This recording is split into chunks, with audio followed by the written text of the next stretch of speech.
आणि रात्री मला लेट नाईट त्यांनी निरोप दिला की आम्हाला लास्ट 26 जागा आम्हाला पाहिजेत, त्याच्याखाली आम्हाला चालणार नाही. तेव्हा त्यानंतरही मी माननीय अध्यक्ष महोदयांना आमच्या रोहिणीताईंना मी सांगितलं होतं की त्यांच्याशी बोलून घ्या आणि काय अगदी पुढं मागं करता आलं तर थोडंफार करून आपण विषय संपवू. शिवसेना शिंदे गट आणि भाजपच्या युतीच्या चर्चा सुरू होत्या. काल आपण देखील सकारात्मकता दाखवलेली होती. मात्र आज अचानक राष्ट्रवादी अजित पवार गटाबरोबर शिवसेना शिंदे गटाने युती केलेली आहे. काय एकंदरीत गडबड झालेली आहे, कुठे गडबड झाली? मला आपल्या माध्यमातूनच आता समजलं की शिवसेना आणि राष्ट्रवादी अजित पवार गटाची युती झालेली आहे. मला वाटतं आहे की गेल्या 2-3 दिवसापासून आमची चर्चा चालू होती.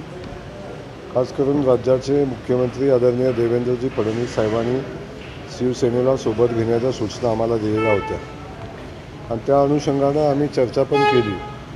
चर्चा करत असताना मी पहिल्या दिवसापासून सांगितलं की जो प्रस्ताव आहे तो वास्तववादी प्रस्ताव असला पाहिजे, अशा पद्धतीची भूमिका मी सातत्यानं मांडली होती. आणि या चर्चा जेव्हा पक्षाच्या सोबत चर्चा करत असताना काही चर्चा माझ्यासोबत झाल्या आणि मी अध्यक्ष आमच्या रोहिणीताई आहेत त्यांना या चर्चेची जबाबदारी त्यांच्याकडे होती. त्यांनी चर्चा पण केली. सुरुवातीला त्यांचा प्रस्ताव 52, नंतर 42, नंतर 21, नंतर 26चा फायनल प्रस्ताव आमच्याकडं त्यांचा आला.